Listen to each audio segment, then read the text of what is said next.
excited for today's guest, Tony Hyland MBE, that's joined us. Tony's got a wealth of experience working within ED&I and social mobility. He's got over 30 years of working for the civil service and really supporting help marginalised and unrepresented groups into employment. Tony, thank you for coming today. Is there anything I've missed on your introduction you'd like to add about yourself? No, the 30 years I didn't like, because that's a reminder of how long I've been in, but no, that's probably a summary of my career with the civil service, yeah. Brilliant, thank you. So Tony, what I've been doing with these conversations is really trying to bring it back to the start, and actually what was the sort of childhood, and when I say childhood, it's looking from an educational perspective, a family perspective, Yeah. and what was that like for yourself growing up, as I know, in the East End of London? Yeah, it was interesting because I grew up I was born in East London, so I'm a proper East Ender, but I lived in North London, and I lived in Newington Green, which was on the cusp of Hackney and Islington, and I loved it. I was on a street that was every conceivable race. You know, it basically in integration. Fantastic. I had African families, Turkish families, West Indian families, whatever. So, and that was my growing up to the world, and I loved it. So it actually did inform a lot of work that I do, because I'm very much a believer in integration. I'm very much a believer in supporting and helping people. But I'm Irish background. My dad was from Dublin. He fought in the Suez Crisis in 1956 for this country. So he came over and settled here. My mum was from Galway. So Irish parents. My mum left my dad when I was 14, so my dad raised me on his own. So it was very much a working class background. He worked on the buses, he worked at Smithfield Meat Market, he did a whole range of things which were fantastic just to sort of keep us going. But yeah, my early vivid memories are very much of a multicultural hot pot of races and people, and I sort of loved that. And my education was down the road at Highbury Grove, which was a comprehensive school at the time. And yeah, I weren't great expectations on people doing that well. I did do fairly well at school in terms of O levels and A levels, and ended up studying politics in London. I did a degree at the University of London. So, and I did a master's degree after that. But that, I think a lot of that was me trying to, because my dad being on his own is difficult for him. He had his own traumas and problems. I was always determined to do well for him. So that sort of has stuck with me in terms of the way I am, I think. So one is about integration, mixing. Two was about achievement in terms of justifying existence and sort of making him feel happy. No, there's a lot in there, Tony. Just to follow up on a few pieces that you mentioned there. I think one of the bits that I've got is actually from a very sort of early age, and sort of all you know is being sort of really exposed to a range of different cultures at a very early age, and actually when sort of times were different as well. And it seems like you've used that as an enabler then to go on and use it as a passion driver for the work that you do, which isn't necessarily the situation for everyone when you look at actually the sort of last 20 years, and actually when you look at ED&I and etc.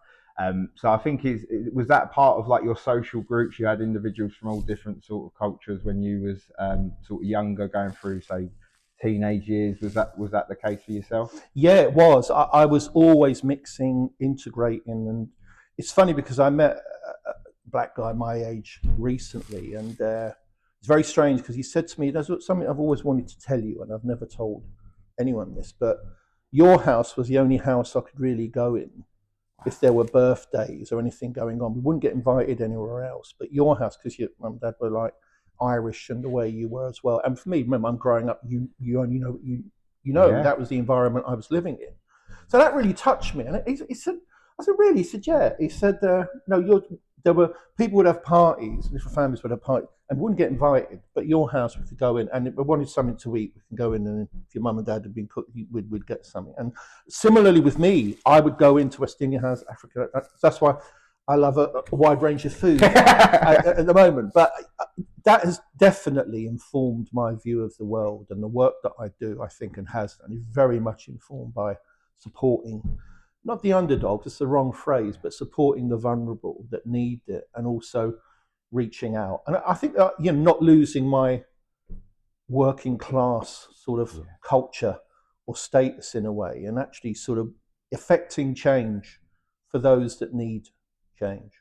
Yeah, no, and I think that's definitely something that I've got from my relationship since the age of 17 with yourself is actually that sort of working class core of you. You haven't lost that, and No. actually that's something I really connected with yourself on. And I think that is cool when I look when you explained actually your parents splitting at the age of 14. Mm. Like actually that is a critical time when you think of sort of what you're coming up to your O levels and Yeah. etc.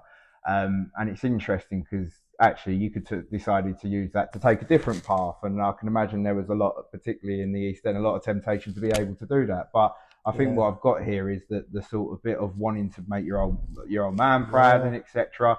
And it'd be interesting just to touch upon that because I think a lot of people go through that where actually parents could split up while Yeah. they're sort of a younger child or becoming a younger adult, and it could have Mm. a number of not so positive impacts on their sort of trajectory. Whereas you seem like you use that to enhance yourself even further. It's really funny, George. It worked in a different way for me because I think prior to my mum going, I was quite an average, ordinary student, not quite sure where I was going. But when my mum left, I remember being down the road in shops and like old biddies and old people were saying, actually, oh, I'm not sure how his dad is going to cope on his own with with him. And I'd be in the shop, I'd be there, and I'd be hearing them say all of this. Well, I'm not sure how he's going to cope. So that gave me a steely determination to do well and prove people wrong.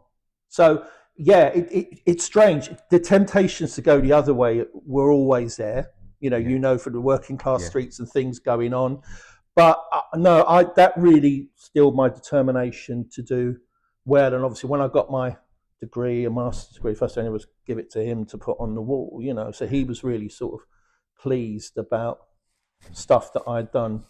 perfect. And just going on to that bit of education, as you said, you done fairly well, Mm, achieved your O levels and your A levels. yeah, And just say, like, when I look at, say, traditional sort of people that work within politics, they're not always necessarily, say, from the working class background. So, what was the driver for you to even sort of start your sort of within the, not necessarily saying that you're working in politics, but that actual to go down yeah. a degree and then masters within politics? It's really weird because it happened by accident. Because obviously, I did my master's degree, and at the same time, I was working nights in Tesco's. I could have had a career in retail. I've always liked writing things. I always had aspirations to do creative stuff, but I saw an advert for what was the new employment service, and they were particularly looking for graduates. It was a sort of like entry scheme, but you come in as an advisor. I thought, well, I'll do that for sort of 6 months because Yeah, it's sort of related to what I'm doing. I like the idea of helping, supporting people, and it was an area that I was living in at the time, which was Leytonstone. So I sort of dropped into that role, thinking I'd stay 6 months to a year. But I think I've been very lucky because I've only ever really applied for jobs I've wanted to do. yeah, And I'd like to think because of that achievement thing about always wanting to justify my existence, I tend to not I sort of overcompensate in a way. I tend to do a whole range of things. So in every role I've had, I'd like to think I've done them well. And then I've always set my sights on higher grade and moving up. And it's given me a bit of flex to sort of do other things that I've done as well. And then you start with the family, you meet a partner, you have kids, and sometimes life overtakes you. But no, I'm very proud of it. And then, of course, the irony is that not many people know I have got a master's degree in politics. And obviously, then to end up working with ministers or Secretary of States and a range of people, it's just an ultimate irony. But as you say, it's like trying to hold on to that integrity of who I am, which I think I have done, which helps me. It gets me I tend to do things because I know they're the right things to do. I'm probably not, because someone did say to me, I'm definitely not an archetypal civil servant, which I think was a compliment. yeah. No, definitely, definitely. And I think Uh, that's what our relationship over the years is because actually the way that I've perceived, say, civil service, etc. mm, Actually, the way the style and the way you do things, it is around doing the right thing, not yeah, what you should be doing, and etc. And if you see, for example, the covenants, and I want to touch upon that because yeah, actually that's over and above your day to day role, but now the impact that they've had sort of across the nation, whether it's the care leaver, the domestic abuse, and Mm. etc. But I want to touch upon those a bit later. Hmm. So just going back to the employment journey, Tony. So your first sort of role was working within the sort of job centre service Yeah. then. I was a claimant advisor. So I was one Perfect. of the original claimant advisors supporting customers. Yeah. Brilliant. So, because that's interesting, because when I spoke to sort of other guests that they've had to sort of do those sort of roles, whether it's retail, hospitality, to sort of start their careers. So, did you Yeah. just have that? So, when you come out of university, you just went, that was your first exposure to a working environment? No, because funny enough, back in those days, I was lucky to get a local authority grant for my first degree, but doing my master's degrees, I had to fund it myself, so I had to work. So I did go into retail, and I wanted something that actually would allow me time. I couldn't do it now. That would enable me time to study. So I did end up doing retail work for a company called Leo's, which was part of Co-op at the time. It doesn't exist anymore, but Co-op does. And I always worked nights, so I ended up on the night crew, which was filling the supermarket each night, 4 nights a week, and obviously from 7 to 7 in the morning. And then I got a job in Tesco's because I moved areas. I got a job in Tesco's doing the same thing. And once they knew I had a degree and whatever, they said, well, actually, you can end up running the crew down at night. So inadvertently, I ended up managing the sort of night crew there, which I enjoyed. And the bizarre thing is, when I actually had my civil service interview, I was really upset because they asked me nothing about my degree and what I was studying, whatever. It was all about my experience at Tesco's, which I understood now, because the idea of managing a large team, managing the people that had different issues, people that weren't necessarily happy all the time, solving problems, all of those skills, huge skills to actually have, and obviously bring them in a working environment. And there was the potential. I was offered a sort of potential for going on to a management sort of training scheme at Tesco's, which a couple of my colleagues did. And but that's 24/7. It was like an obsessive field. Their managers there were just absolutely not mad on it. I didn't have a vocational. You had to. That was your life if you were going to do that kind of job. That wasn't my life. I enjoyed it. I was very thankful for Tesco's, the experience. Yeah, no, I can imagine there was a lot, as Mm. you say, transferable skills, Huge. particularly on Mm. the shop, on the floor type thing. So I think just on that bit, the bit that I'd like to probably just pick up on is the bit that you said in your interview that was more spoken around your work experience than your Mm. degree, because one of the big things that sort of day one that we're really focused on is skills and values based hiring. And I think you'll be sort of correct, join me in saying actually there's a lot of good people out there that haven't necessarily had the opportunity to go to university and study and Yeah. etc., but have Yeah. Yeah. either personally took the time Mm. out and self-taught themselves stuff. Mm. Like myself, I watch a lot of YouTube, and actually, particularly around my leadership and management sort of development and journey, a lot of that's come from what I call the University of YouTube. It ain't come from Yeah, sort of any absolutely. theory, Practical yeah, experience. Yeah. practical sort of Mm. experience. So the bit I'd like to understand is actually, have you seen the sort of times change with actually employers being a bit more open minded with people having the right skills, the right attitude, and then Yeah. working with that to get them to where they need? Or do you still feel it's you've got to have this degree or this qualification, this Uh, university? Have you seen the dial change from sort of back then when you had your it's interview? it's a really good question. I think the dial has changed, and I think obviously employers now, because they need to recruit, are very focused on basic skills. And even if you don't have the work experience, I do mentor a number of students and graduates, and I think the degree they have, yes, it's important. I'm not knocking the education system, but the skills that people pick up, even if they're doing volunteering pieces of work, arranging people's weddings, whatever the personal things that people do, are the kind of skills that employers are looking for. Employers do say to me often that they'll find that a lot of students can be almost like far too academic for them, far too in their own world, and maybe lack the people skills, the mixing skills, the practical skills that are needed in the workplace. So it's really interesting because a lot of employers now are experimenting with sort of mentoring circles, for instance, or getting young people together, talking to them, getting to do tasks, working in a different way, almost forgetting whether they've got a degree or a master's degree or whatever. They're interested more around the actual person, the human being, because as we know, people by people. Yeah. It doesn't necessarily matter you've got this degree or that degree. I think education, if you know which direction you're going in, if you want to be a lawyer, you're going to be a lawyer. If you're going to be an accountant, you're going to be an accountant. I work with a lot of graduates that are doing different degrees that actually is not quite sure where they're going. The vast Yeah. majority, even in year 3, don't know where they're going. Don't start in the educational system, the careers service. I could talk forever about that. But I do think, as I say, employers are open to persuasion, and they're more interested in the idea of, yes, good education, fine, but what practically have you done? What kind of things are you volunteering at? And that's why, things like LinkedIn are very important, about putting a lot of personal posts about, what kind of things are you interested in? Have you volunteered to do? Do you support people? So yeah, it's a range of things, but I have seen it change. I think the idea of just where probably 30, 40 years ago, the idea was, yeah, if you're doing a degree or this is your path to glory and whatever.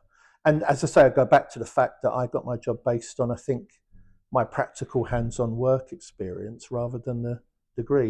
And it's interesting because when I got the job, I met the guy who interviewed me afterwards, and I said to him, Colin, I was really gutted. You didn't ask me anything about my degree. He said, Tony, I know you've got a degree.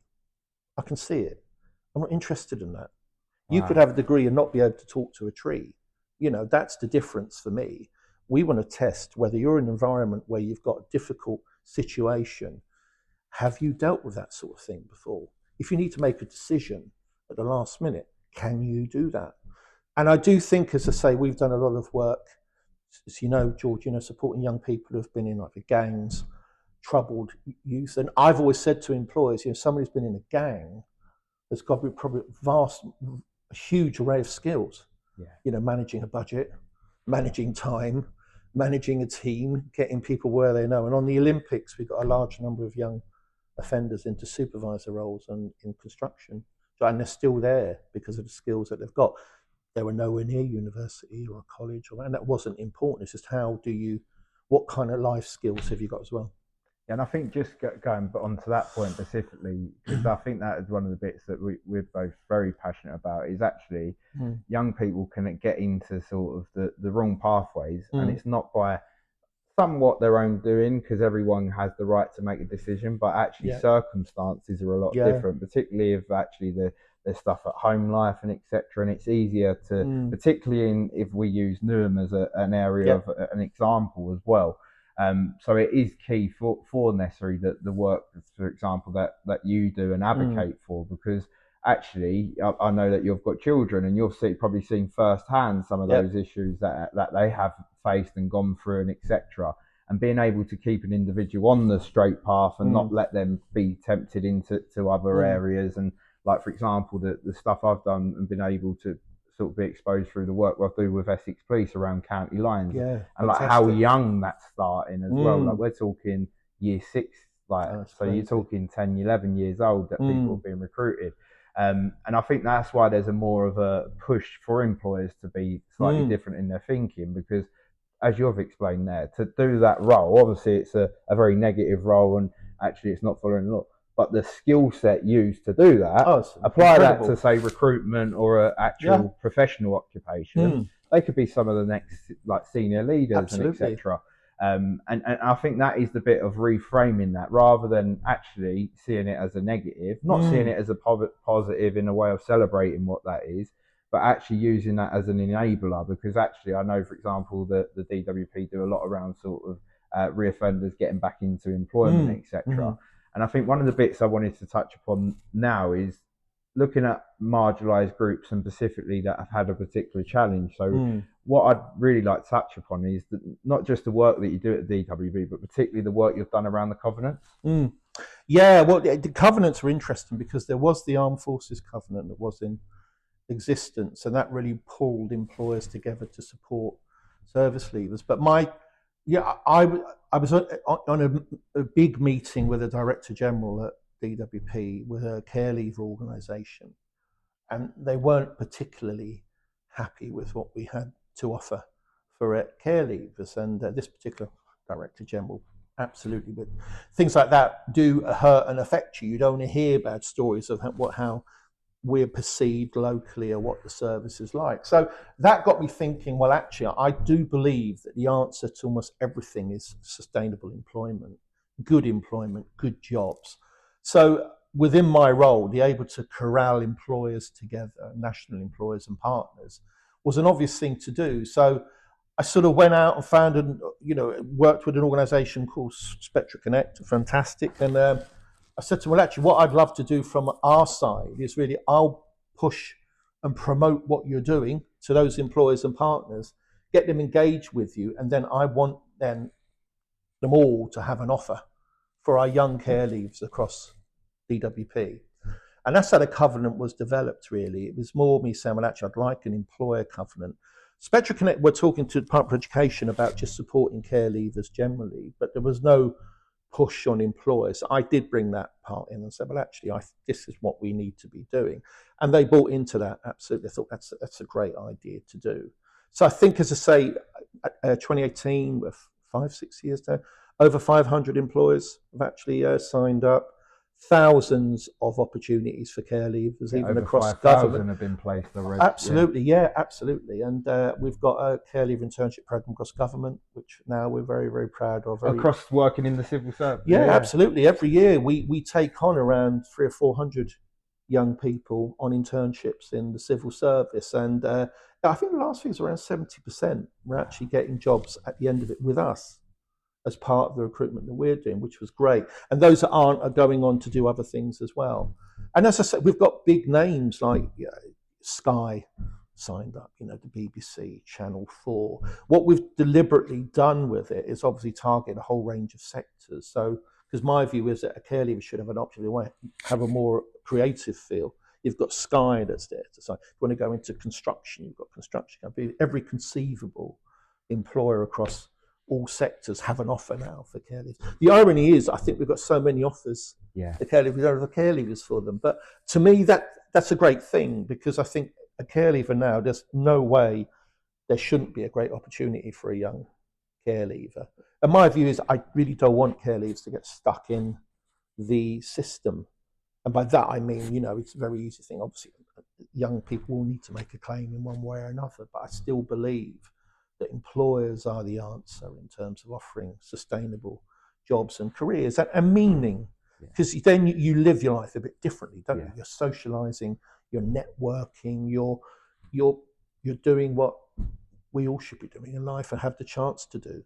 So I was very proud of the care leavers coming. Obviously, that's a model that I've used around domestic abuse. Same thing with the Sharon Project. Someone I know, Polly, for years, and I said, well, actually, I'd love you to. And that's more just on the domestic abuse. That's more for people that are in employment.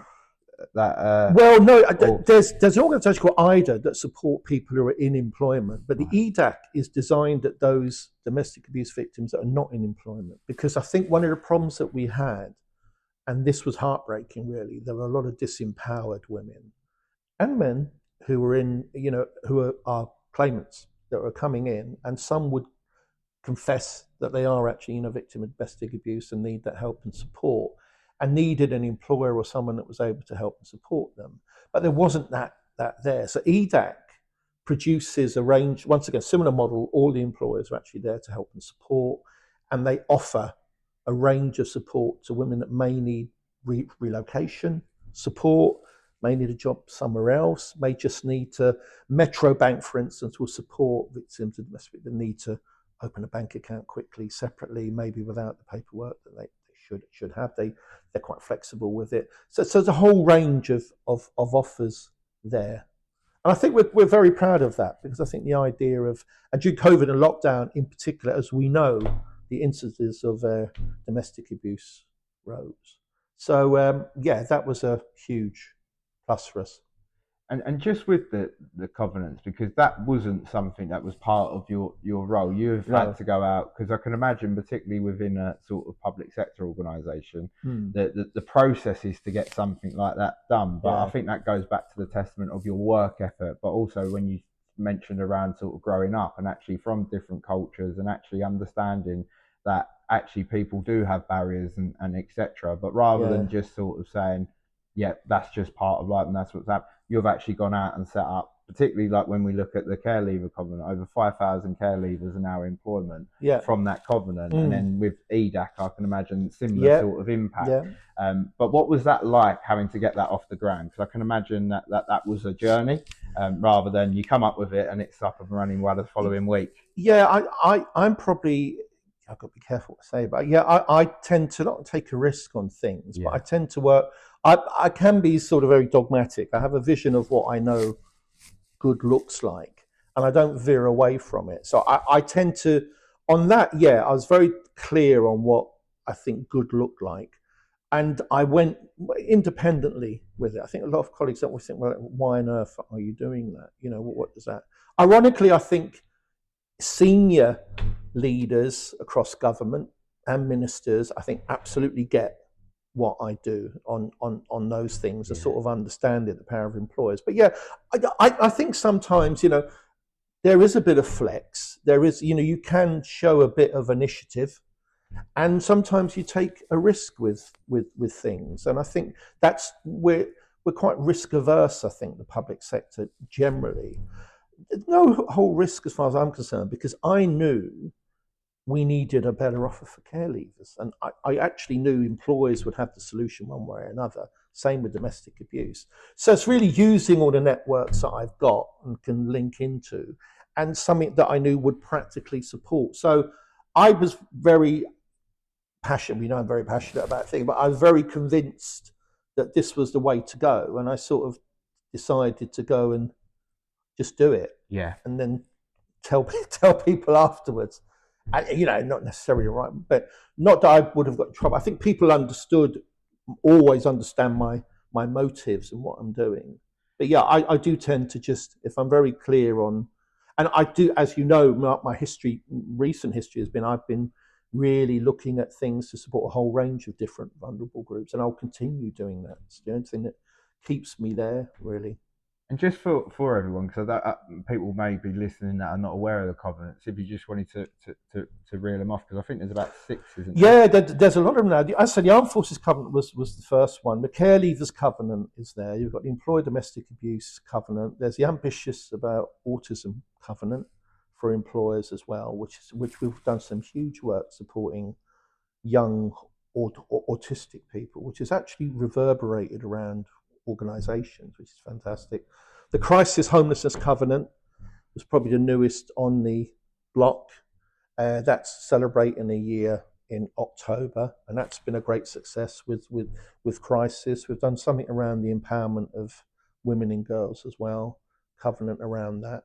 And I think the umbrella of it, which I established for the Social Mobility Pledge Consortium, which was really pulling together employers and partners to share good practice. There's an irony in this. Obviously, James Timpson is now the minister, which is great. We work with James and Timpson's, and obviously their work with ex-offenders is legendary, you know, and he's definitely in the right position to drive that agenda, because he'll be saying to employers, actually, just let's go and do things, you know, which is great. But yeah, that forum was really useful for me, and that's been supported by ministers, where I was able to get employers to commit to a range of things and then sort of make it happen on the ground. Yeah. So the covenants, yeah, I'm pleased. They've developed a life. I didn't initially have a world view of it. I think only after the care leaver one, when that was successful, I thought, well, actually, this is a model that can be used for other groups. I'm doing something around young black men and women at the moment, which probably won't be a covenant, be more like a collective. But yeah, I just think, once again, employers are at the base, at the heart of the covenants. Really. Yeah. And it is, as you say, it's using passion and purpose to bring them together, rather than just actually you need to recruit people. And actually, I think that's what I've seen over the last 5 years. Employers are more open around this type of stuff and wanting to support them.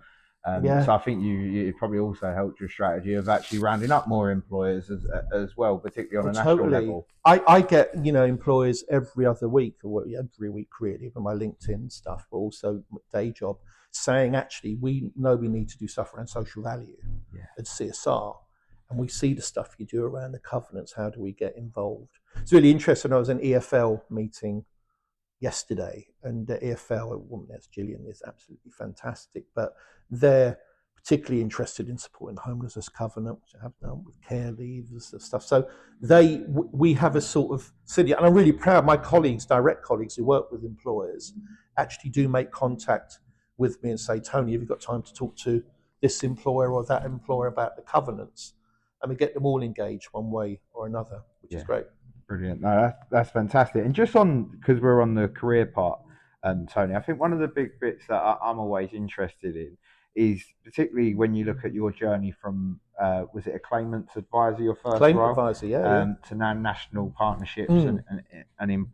for employers, but also you've got your MBE as well. So Yeah, thank you. what I'd really like to understand is, what was the particular moment or experience in your career or personal life which you felt was a major turning point? Wow, that's a big question. Oh, I think there's several milestones. My mum leaving my dad, 100% at the age of 14, as you say, can disorientate you and obviously changes things radically. I think the realization on the care leaver covenant that we were making a huge difference Yeah. there as well. I think I've done events with University of Islam, lots of universities, well around sort of supporting students and graduates into careers as well, that mentoring stuff.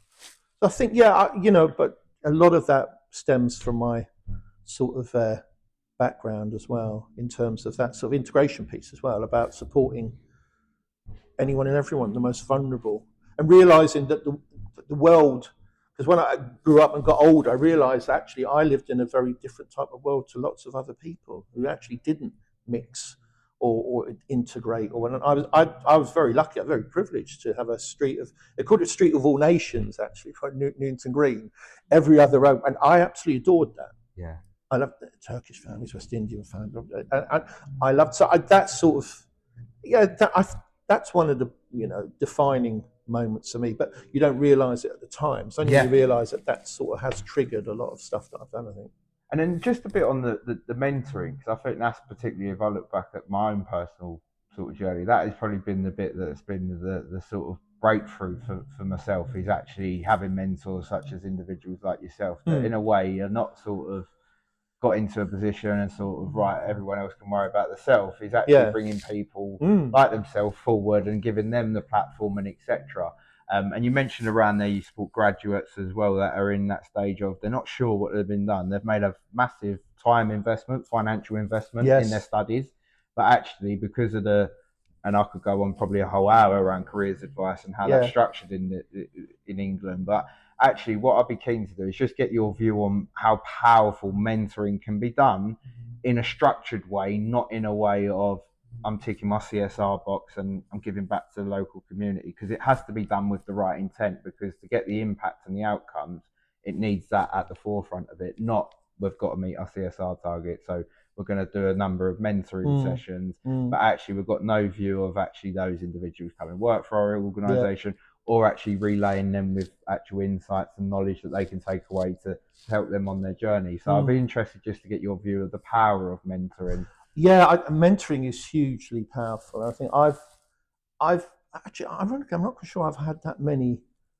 mentors. I've had a number of people I've worked with who I've seen as being leaders, and I've almost wanted to model behaviour on, which I think is hugely important, which is a separate subject. But in terms of mentoring, and I take your point, because I think there's a large number of people that think, well, I need to, for my own development, mentor someone. You think, well, actually, that's not really what this is about, really. It's about, if you really want to help human beings. So I think the key thing as a mentor for me is finding out what the mentee really wants. What does good look like for them in terms of what stage are they at? And not just assuming. Because I've mentored a huge number of students that actually are just struggling being a student, struggling with life. Not just, they're not even thinking about work at the moment. They're struggling through. I've met some that are hugely focused and very clear on what career they want and where they want to go, and I can help with that. So I think it's really about sort of like, not the mentor defining, well, this is what I'm going to be offering you. I always have a great session, an initial session with the mentor, saying, look, what does good look like for you? What do you want from me? How do you think I can help? I've got a general idea how I can probably help individuals, because of the range of contacts I've got and certainly civil service recruitment, those sort of things. But I think it's sort of that relationship, because I also stress it's a two-way street. because I learn so much from mentees. And it becomes, and a lot of people I met have become friends over the years, and I've seen them develop, and they've got great careers. Some are far more senior than I am, which is great, and there's nothing. I think it's fantastic. But I think it's about defining the relationship at the start. What does good look like, and it will surprise you because you assume that every student is on the same page. Yeah. And I said I was at I think Action Race Equality thing a while ago, and I don't upset people, but I said the number of people that I've been mentoring from who are year 3 university and college that don't have a Scooby-Doo what they want to do. They just don't know. They really, and they're sort of panicking. There's been no real careers advice and whatever, and some of them are sort of struggling full stop. And then I think it becomes a bit of a life mentoring. Then it's about organizational thing, and I've done NLP for as well. So it's about organization and how they get through. And sometimes it's just having that sort of neutral voice to talk to. Yeah. But as I say, it's really about not from my perspective saying, well, this is how I'm going to help. So what do you want from me? And it may be that they want something that I may not be the best person to support them. But then obviously with a network, I have actually used some of my national employers. One of my friends, Hayley at KPMG, who's a genius, absolute genius. She's always happy to have conversations with people about what her world looks like and what their world. And I've got lots of other, and I know you would, George, I've asked you. So the people I rely on to help and support, but it's hugely powerful. But it's not. I think it's really about what the mentee wants, where they want to get to, and working back from there, as you say, not the defined of the mentor, and using it as a way to personally develop and using it for their more own reasons rather than the mentee. And actually, as you say, I like that point because actually quite a lot of when I look back at sort of our mentoring, quite a lot of it has been on personal stuff actually, and navigating that because actually depending on your background, you might not have that person or that ear to actually speak to, and actually quite a bit of it, as you mentioned there, is listening to the individuals as well. Because I think particularly if I look at the younger generation, and that's why I'd be a real advocate for mandatory mentoring in schools, rather than it being a luxury for a selective few. Actually, someone that's external to that environment, so not a teacher, not an LSA, but someone that's got life experience, actually is in a career themselves, how impactful that can be at that age, not necessarily even to the age of 3rd year of university, because we're talking early 20s there. But actually, if that mentoring starts at a young age, and it's just that is part of life, mentoring, as you mentioned there, rather than it's a luxury or you come across the program that has it in. Because I still feel it's a sort of a nice thing to do, rather than actually it should be mandatory, because like we have mandatory digital skills, maths and English and etc. Actually, there's nothing really around sort of mentoring, soft skills and stuff like that in a current education system. I think what mentors should also do is be very open about their own issue. I'm always happy to say, well, no, I don't, because I think people always think the things like everything goes perfectly well. No, they don't. We all make mistakes. We all do things that are wrong. And sometimes for a mentee, they think, oh, wow. I said, yeah, it's gone wrong. But this is how I've had to either deal with it or whatever. So I think it's been very open and actually sort of celebrating the fact that things are not always easy. And sometimes you do fail. Because I think a lot of young people as well sort of get in the view, well, actually, all these people who are relatively successful just never fail. They're always successful. They're always doing things that work out. You say, well, no. Sometimes you have to trial and error. Sometimes we all make mistakes. It's like how you learn from those and how you move forward. But I think with the careers, I'm not going to give careers advice, but I will. But I think it's difficult because you can't blame careers advisors, university colleges. They don't know about the world of employability that like we would. They know about the world of academia, and they're often pushing, students to go on to further studies or whatever, but they won't really know about what employers are looking at. They won't be able to get on the phone to employers that we're going to say, I need you to come and do this, So I think in a way, I have a very healthy relationship with UEL and university. I'm doing something in West London in October for them, doing sessions on LinkedIn and CVs and covering letters and those sort of things, empowerment stuff for them, through people I know who see the stuff I do. So actually, would you do it? So yeah, and I did something at the University of Westminster last year for And that is international the students. piece that is missing in the sense of that Mm. more actually how you go and get the job. Like as you say, the academic and the Yeah. theory are doing it, but Mm. how do you go from actually applying that and then getting into a route of employment? And just picking up on the bit around the mentoring and the honesty and transparency. One of the questions I've been asking as well as part of the conversations is what are some of the what if I was to ask you one, what would be one of the biggest challenges you're faced in your career, and how did you overcome them, and how did this alter your approach on your work? Wow, that's a big question. Well, I did suffer imposter syndrome, I think, certainly, initially. And there is that working class chip on your shoulder to a certain extent. So I think it was really just developing the confidence that I could do a range of things, maintaining the fact that, I can make a difference, a real difference here. And I've never lost that. Because someone said to me the other day about presenting and talking and whatever. I said, and yet some people find it difficult. I said, but if you have a passion about what you do, an absolute conviction about what you do, you're not going to fail. Because the thing about it is that will always come over. You will convey that. You can't lose that. If you don't have it, or you're talking about a subject you don't know about, or you're lukewarm about something, that will come over. So I think the challenge was, as a sort of working class background, although with that comes to sort of maybe a bit of a confidence and a cockiness as well, thinking, well, maybe I look at the world a bit differently. How do you manage that? Because to be honest, personally, I found that particularly in my early part of my career and sort of starting out and going from sort of a young, shy sort of apprentice to an 18-year-old managing a team of people that had sort of a 37-year-old, 40-year-old, I noticed a bit of that more chip on your shoulder, that cockiness. Yeah. How do you manage that? Because at the same time, I think that helps in actually Mm. getting you out there, but there is Yeah. a balance. Yeah. Well, it's exactly that. It's hitting the balance. I think if you've got good people around you, if you've Yeah. got good line managers, I find that, if someone supports me and is positive about what I'm doing and I feel I'm doing things that add value, I'm fine. If you're in a position where you may be working with managers, people that don't quite get what you're doing, don't quite understand where you are, then it becomes more difficult. But I think, I always maintain, and I've heard this thing about lots of stuff I've worked with for years, just think that you naturally get promoted and you do things.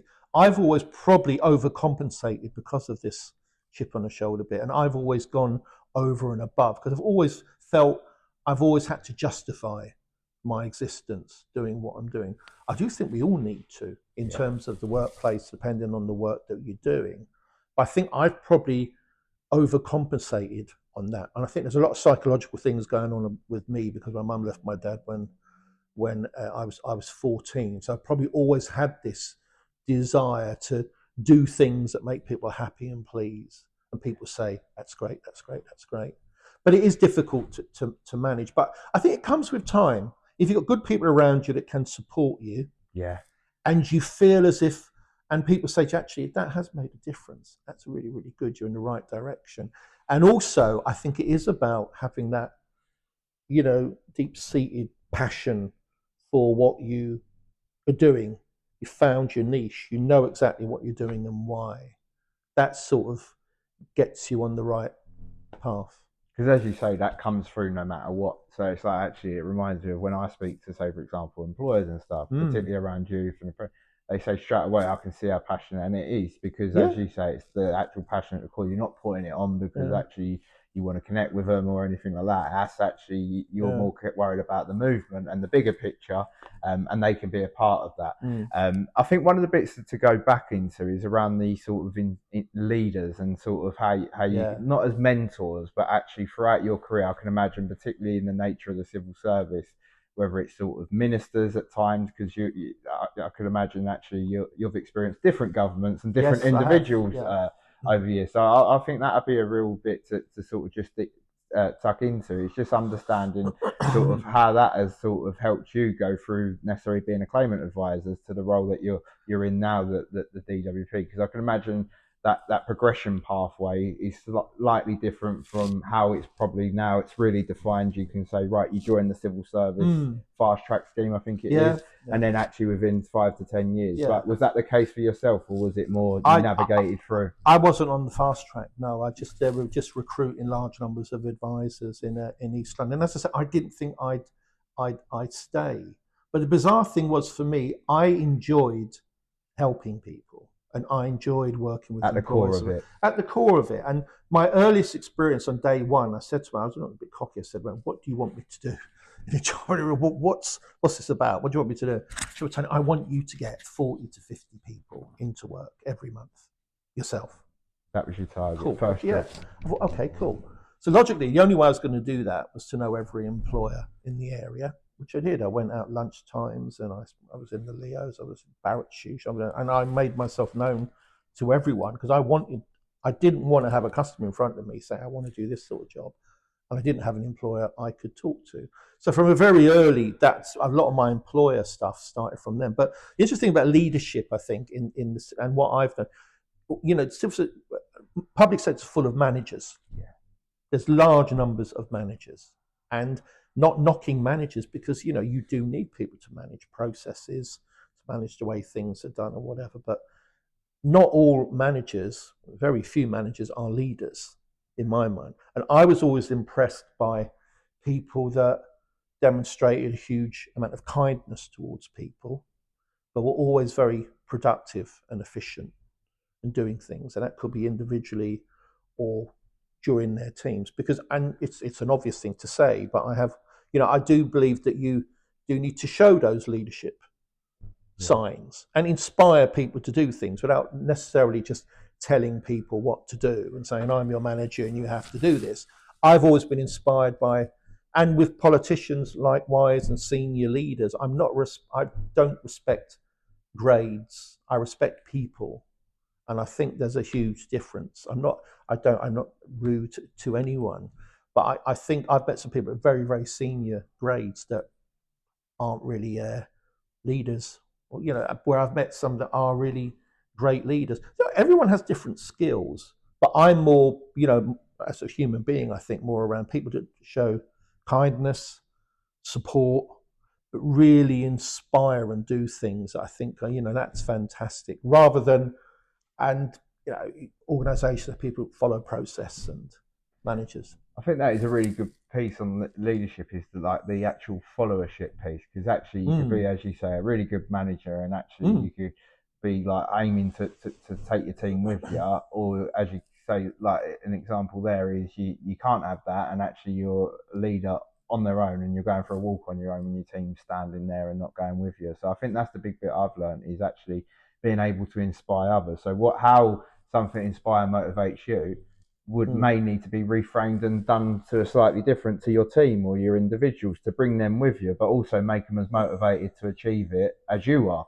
And I think that's what I've noticed with, not all leaders have that, and actually that is an art in being able to bring people with them. And what you've really sort of touched upon here is finding that passion of that individual. Yeah, it is, because I've managed large teams before and offices, and the one thing I was always certain to do, which I don't think everyone does do, is I had one-to-ones with all of my people and said to them, look, I'm positive about the world. This is the way I am. I want to support and help you in any way that you need that.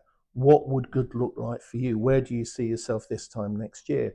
I've worked in areas, I won't say where, with some people who have been very quite negative about things, and they're always overlooked with promotion and everything, so they say. When you put this on the practice, say, look, I will help you with that if that's the key to driving you.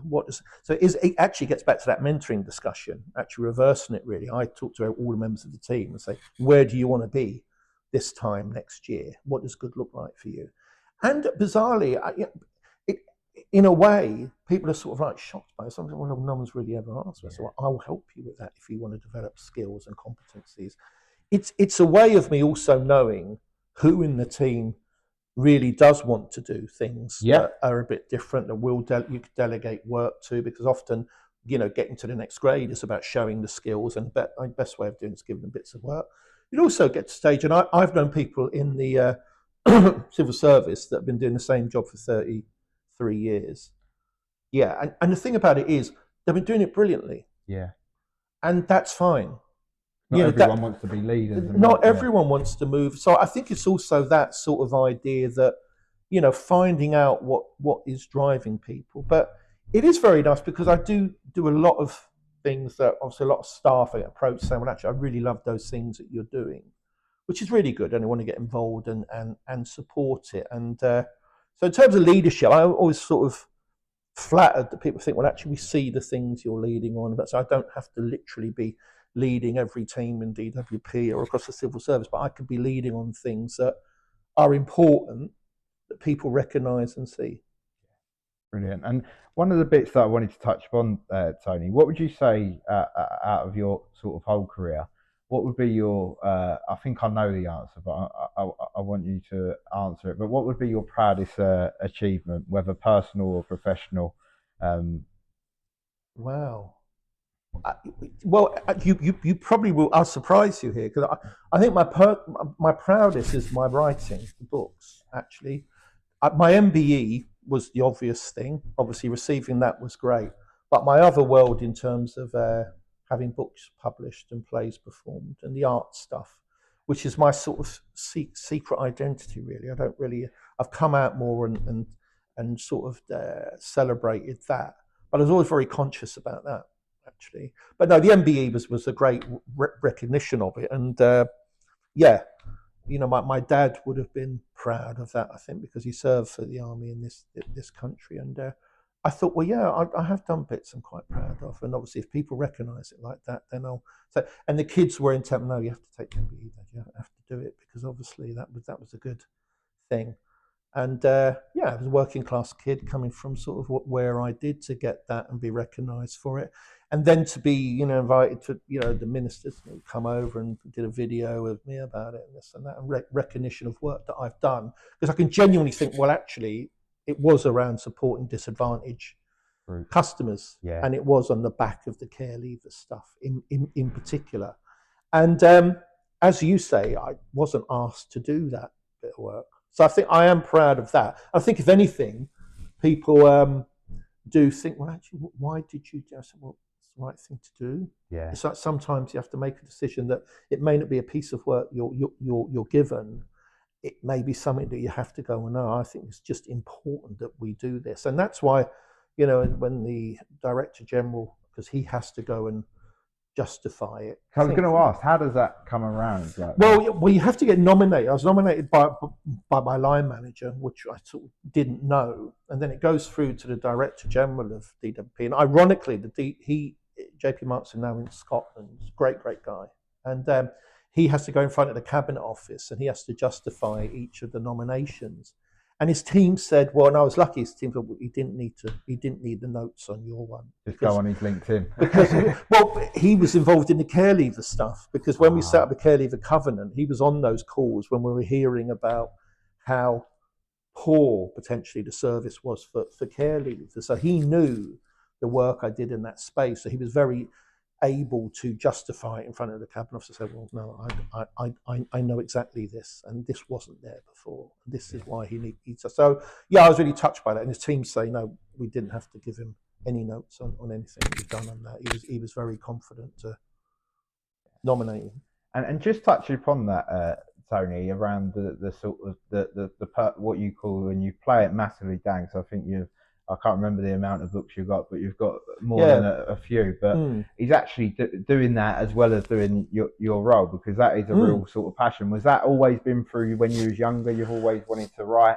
Yeah, I took a year out when I was a student, and I sat in the library in Holloway Road, actually, Phil and Cousin Library, and I read anything and everything. And I started writing then. I started jotting down bits and bobs. I've always had it. So I've always had notebooks. I've always had things I've written. And I did have something performed when I was at university, obviously years ago now. But I always had a stockpile of things. And I was determined to get something published. And luckily, we produced a volume of short stories, and I've got them sort of self-published initially, but I have got stuff published by companies.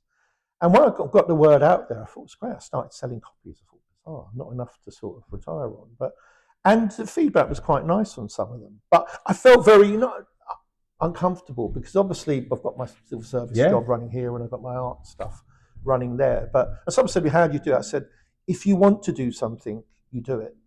yeah, If you don't want to do it, then the excuse will be, I can't find the time to do it. And I was finding I don't try to sit there for hours and hours. Right, I write when I find when the time is right. And even if I do short spurts, it's better than doing large. I'm not one of those writers that sit there from 7 in the morning until 10 at night, and right. Hemingway type. I just, I'm not a journalistic type writer at all.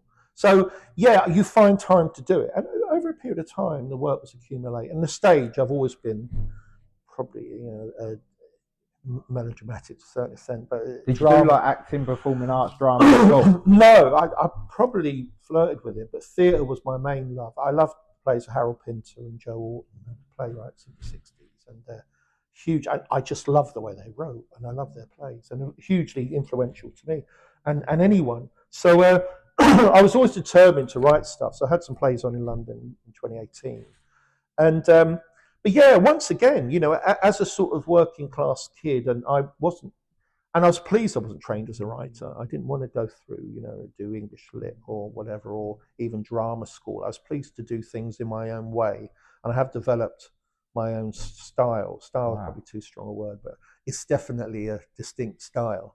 And I'm pleased about that. I don't do it to make loads of money. I Yeah, don't want to write Hollyoaks or anything, not knocking Hollyoaks. I'm not don't want to. I write things which are quite distinctive to me, and obviously mean quite a bit to me, and obviously then do mean things to other people. yeah, And what's interesting has absolutely nothing to do with my day job as civil service at all. I'd have written things which are probably pastiches of things, but I couldn't. I don't know. I flirted with the idea of writing about civs, but no, I like it. It's a separate life for me. I can sort yeah. of when things are getting on my wick at work. I think, well, actually, I've got my writing there. If the writing struggle, so I do tend to. They sort of feed off each other for Yeah. me. We'll tell Guy Ritchie to watch out. Hmm? We'll tell Guy Ritchie to watch out for you, Tony. No, that's really helpful because I think that's what a lot of people sometimes, as you say, you can get wrapped up in, whether it's personal life, the career, but Mm. actually having that outlet or something that now actually you're at the stage where you probably can invest more time in It's the so writing. important, George, because obviously at my age that I am now, and I'm partially retired, I've seen people retire who've had really good careers, Yeah, yeah, passionate vocational careers, just dedicated to the job, who then leave and you're not quite sure what they're going to do, or yeah, they're not quite sure what they're going to do, and they find it a real struggle to sort of live. But no, I have more than enough things yeah. I want to do, which really, really. As I say, I've just worked with UEL. I've got a theatre director signed up. We're auditioning for plays going to London early next year, so that's very exciting. And yeah, so that keeps me going as well. But once again, you see, everything is all about justification for me. And I think it's all about achievement and doing things. I'm constantly looking at doing things. I'm either out, as you know, meeting, celebrating what people do, which I love doing because people who do great things, I love that.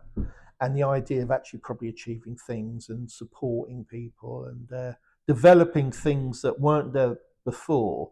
I think I'm probably a business development manager more than anything else because I think I tend to like developing things that are very, very bespoke, that are there in answer to a problem, Or challenge, yeah, filling a gap. I find that fantastically satisfying rather than just working on things that have been there forever and a day yeah. and are working well or whatever. I'd rather develop new things that then an underlying trait is about supporting those that really need it, the most vulnerable groups. Something that really does make a difference. Legacy stuff, I think, really. Yeah, and I think the bit, as you say, the key bit, because when there's a lot of like actually it isn't employment's the only thing, but when you look at it, once you get into good quality employment, it Mm. is life changing because actually it's Yeah. the lifestyle, actually the living, and actually there's so many benefits that come with it. So actually the impact of just getting that good job, everything else can fall into place off the back of that. Well, there's nothing better, and you and I know this, and you know this. I was at this EFL event yesterday to meet a young girl that was actually unemployed, and she went through the Millwall community team and on a Kickstart program that was one of our programs. To then, she was really going nowhere. to then have a job now with the community team.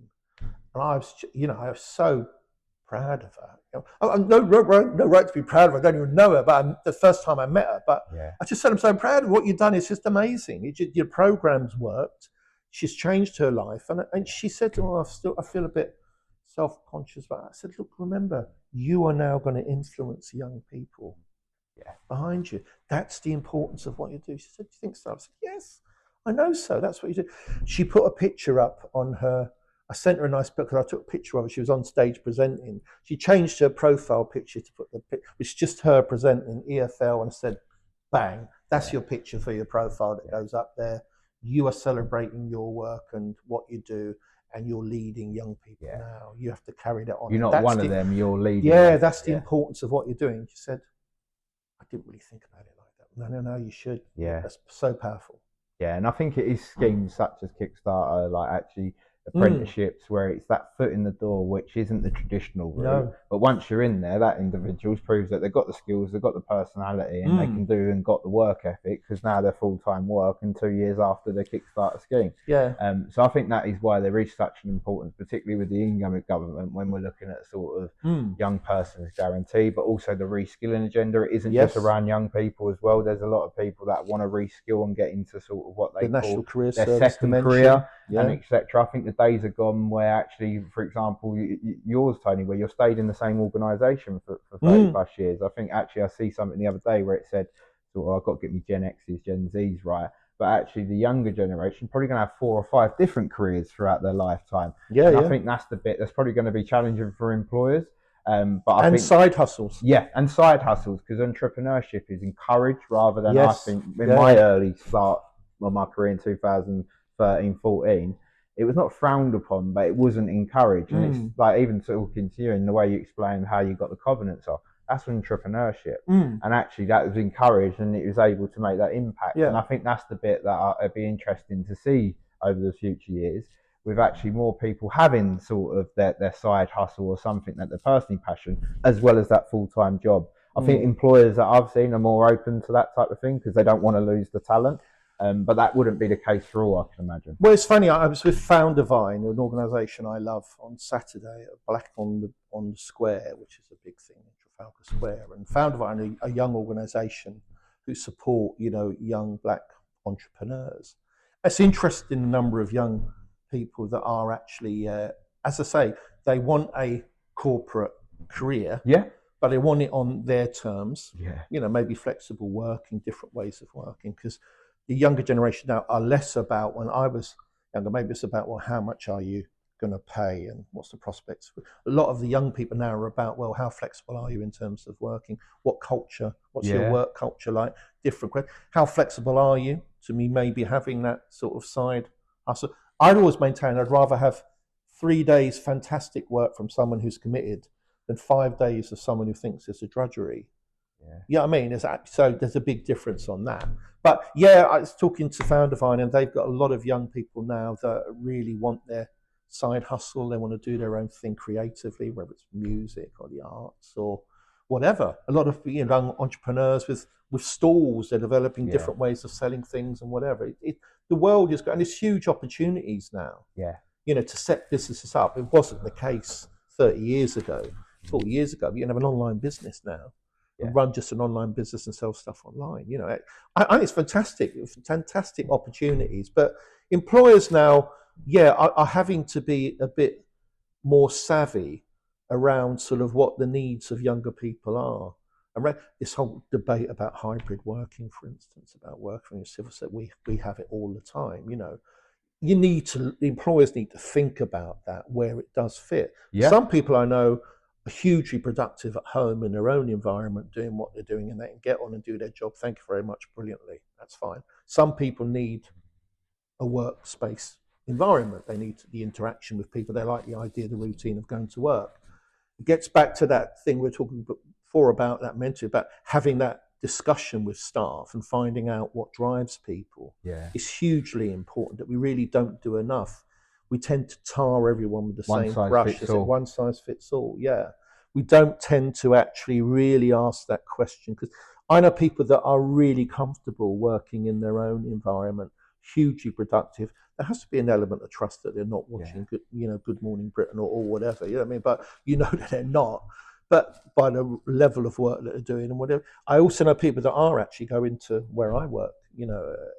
And they like the idea of routine. They like getting up, getting dressed, going into work. And whatever. I like the mix. I like the flexibility of it. Yeah, Now, I'm definitely in the same camp, the flexibility of it, because I also think the importance of the face to face and in person. If I think of when I was like an apprentice, that's where I learnt most of my knowledge. yeah. Not most of it, because I'm continuously learning, but actually the foundations of working life and how to operate in an office was all from actually earwigging someone's call in the office or just watching someone in a meeting. I think the remote work can replace some of that, but not all of it. So I think actually I'm more of a fan, as you say, of that balance. That actually that shouldn't be something that's a luxury. Which prior to COVID, the only part working from home I see of is if someone was to physically like not able to come into the office because of an injury, or actually executives or more global roles.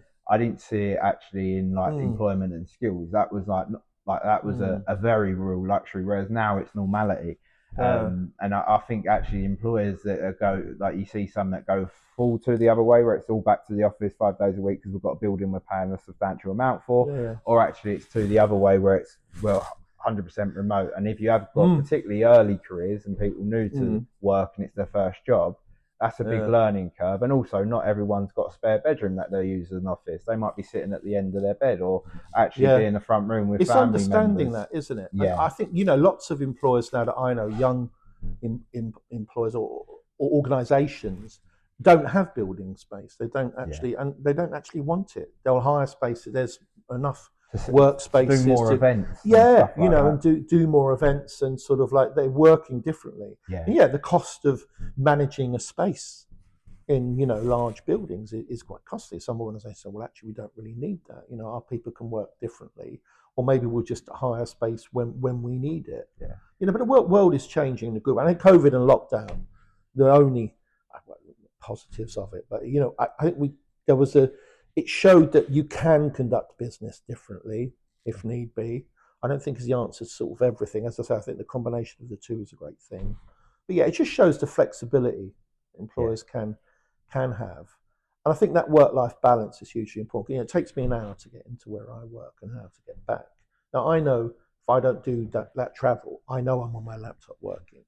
So they're getting more out of me because I'm there. And I also know the way I am. I'm a chatterbox. I like people. If I'm sitting there in an office environment, people see me, I'm going to be talking, and I'm going to think, I want to go on and do this or whatever. There's sometimes I need to be at home to do things I need to be. But it is that flexibility. There's someone actually understanding and knowing that and having that conversation, not just thinking we're all the same in what our needs are. But I do know some people that are happy to be in the office, back in the office 5 days a week. They just, that's their routine, their way of working, their mind's on that. Some people just want to do half the time. No, definitely. And just coming on to the final two questions I've got, Tony. So we've been asking this, and this question we're going to ask all guests. So it's if you could put yourself as one of your sort of idols, should I say? So it could be a celebrity, it could be, I know you like your football, be it an Arsenal fan, but it's just actually someone that you sort of get inspired by. If you could put yourself in their life for one day. Wow. That is a really good question. It wouldn't be football, and it would surprise as an Arsenal fan. It probably wouldn't be. It would be in the arts in some capacity. I think, and it wouldn't be anyone in particular, but it probably would be a playwright. Or a sort of... the one in particular...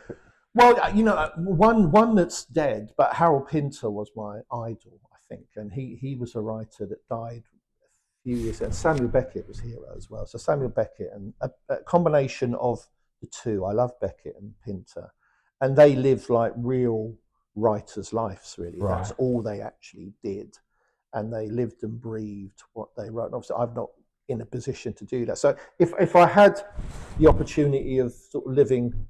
Because Beckett had a particularly romantic life, really. He was an Irish writer, but he lived most of his life in Paris. And he fought in the French resistance in the Second World War.